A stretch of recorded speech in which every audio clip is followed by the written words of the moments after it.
আমাদের বহু প্রতীক্ষিত দুর্গাপুজো চলে এসেছে। আমাদের বহু প্রতীক্ষিত দুর্গাপুজোর কাউন্টডাউন শুরু হয়ে গেছে। আজ কলেজে যাওয়ার পথে গাঢ় নীল আকাশে সাদা সাদা মেঘ দেখে ভাবলাম শরতের আগমন বার্তাটা আপনাদের জানিয়ে রাখি। সুপ্রিয় দর্শক, আজকের আরেকটা নতুন ভিডিওতে আপনাদের সবাইকে স্বাগত। আজকের এই ছোট্ট প্রতিবেদনের মাধ্যমে উৎসবপ্রেমী বাঙালি সর্বশ্রেষ্ঠ দুর্গাপুজো এবছর অর্থাৎ 2024 সালের পূর্ণাঙ্গ সময়সূচি এবং বিস্তারিত বর্ণনা, মহালয়া কবে, দেবীর আগমন ও গমন কোন বাহনে, আবহাওয়ার পূর্বাভাস কী আছে, বৃষ্টি হতে পারে, এমন সব তথ্য জানতে ভিডিওটি স্কিপ না করে সম্পূর্ণ দেখুন।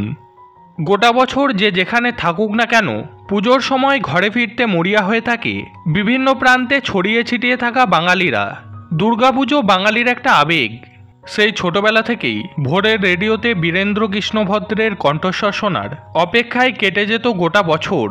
এখন অবশ্য রেডিও শোনা হয় না, ইউটিউব থেকে ডাউনলোড করে মাঝের মধ্যে তা শুনি আর ছোটবেলার স্মৃতির পাতাগুলো উল্টাতে থাকি। সেখানে আমার ধুলোমাখা শৈশব এখনও হাতছানি দিয়ে ডাকে। মেঠো পথ, স্কুল থেকে বাড়ি ফেরার পথে কাশফুলের ঢিবি আর পুজোর একটিমাত্র পোশাক পাওয়ার অনাবি আনন্দ আজও মনকে নাড়া দেয়। যাই হোক, সমস্ত অপেক্ষার অবসান ঘটিয়ে কৈলাস থেকে মা আসেন আমাদের এই মর্তধামে। তাই তো শরৎকাল বাঙালির কাছে এতটাই স্পেশাল। সুপ্রিয় দর্শক, আমাদের সবার কৌতূহল থাকে মা দুর্গার আগমন ও প্রত্যাবর্তনের বাহন কী হবে, কারণ দেবীর আগমন ও গমনের ওপর নির্ভর করে এই মর্তলোকের বিভিন্ন শুভ ও অশুভ সংকেত। আপনাদের একটা ফর্মুলা জানিয়ে রাখি, যেটা জানা থাকলে পঞ্জিকা ছাড়াই আপনারা নিজেরাই দেবীর আগমন ও প্রত্যাবর্তনের বাহন নিমেষেই বলে দিতে পারবেন। শাস্ত্রমতে দেবীর গমন আগমন অর্থাৎ সপ্তমী তিথি ও দশমী তিথি যদি রবিবার বা সোমবার হয়, তাহলে দেবী গমন করবেন গজে অর্থাৎ হাতিতে। আর সপ্তমী বা দশমী তিথি শনিবার কিংবা মঙ্গলবার হলে দেবীর বাহন হয় ঘটক অর্থাৎ ঘোড়া। আবার সপ্তমী বা দশমী তিথি যদি বৃহস্পতিবার বা শুক্রবার হয়, তাহলে দেবী দোলায় যাতায়াত করেন। আর সপ্তমী তিথি বা দশমী তিথি যদি বুধবার হয়, তাহলে দেবী নৌকায় যাতায়াত করেন।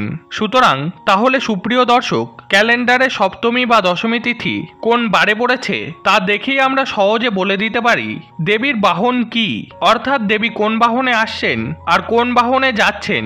বিস্তারিত বর্ণনার আগেই আমি শুনিয়ে রাখি, এবছর সপ্তমী পড়েছে বৃহস্পতিবার আর বিজয়া দশমী পড়েছে শনিবার। তাহলে এবার বলুন তো, এবছর অর্থাৎ 2024 সালে 1431 বঙ্গাব্দে দেবীর আগমন ও গমন কোন বাহনে ঘটবে? ঝটপট উত্তরটা কমেন্টে লিখুন, আমি অবশ্য ভিডিও শেষে বলে দেব। আমরা এবার জেনে নেব মা দুর্গার এই চার বাহনের গমন আগমনে পৃথিবীতে কি কি প্রভাব পড়তে পারে। আপনারা জানেন মায়ের চারটি বাহন হলো গজ অর্থাৎ হাতি, ঘটক অর্থাৎ ঘোড়া, নৌকো এবং দোলা। হস্তি অর্থাৎ হাতিতে যদি মায়ের আগমন হয়, তাহলে ফলাফল হয় শস্যপূর্ণ বসুন্ধরা। হাতি হলো শুভর প্রতীক। হাতিতে আগমনের অর্থ সুখ সমৃদ্ধিতে পরিপূর্ণ হয় এই মর্ত।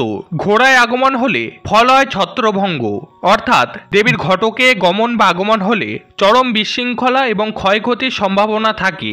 মায়ের আগমন যদি দোলায় হয়, তাহলে ফলাফল হয় মরক, অর্থাৎ মর্তে বহু মানুষের মৃত্যু হতে পারে। এই মৃত্যু হতে পারে প্রাকৃতিক কারণে কিংবা যুদ্ধ হানাহানির কারণে হতে পারে। দোলার অর্থ দোদুল্যমান, তাই অনেক সময় বিপদের কারণ হতে পারে।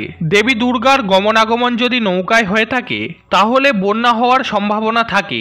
বন্যা হলেও পরে ধরিত্রী শস্য শ্যামলা হয়ে ওঠে, কারণ আমরা জানি বন্যার পরে উর্বর পলিমাটিতে সোনার ফসল ফলে, তাই বসুন্ধরা শস্যপূর্ণ হয়। এবছর অর্থাৎ 2024 সালে 1431 বঙ্গাব্দে মহালয়া 2রা অক্টোবর 2024 এবং বাংলার 15ই আশ্বিন 1431 বুধবার।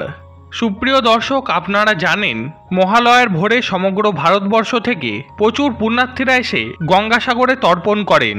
মহালয়ার এই পুণ্য লগ্নে পিতৃপক্ষের অবসানে দেবীপক্ষের সূচনা হয়। শুনেছি শাস্ত্রে কথিত আছে, দেবী দুর্গা এই মহালয়ার পুণ্য লগ্নে মহিষাসুর বধের দায়িত্বভার গ্রহণ করেছিলেন। শারদীয়া দুর্গাপুজোর মহাষষ্ঠী 9ই অক্টোবর 2024 অর্থাৎ বাংলার 22শে আশ্বিন 1431 বুধবার। শারদীয়া দুর্গাপুজোর মহাসপ্তমী 10ই অক্টোবর 2024 বাংলায় 23শে আশ্বিন 1431 বৃহস্পতিবার। মহা অষ্টমী 11ই অক্টোবর 2024, বাংলায় 24শে আশ্বিন 1431, শুক্রবার।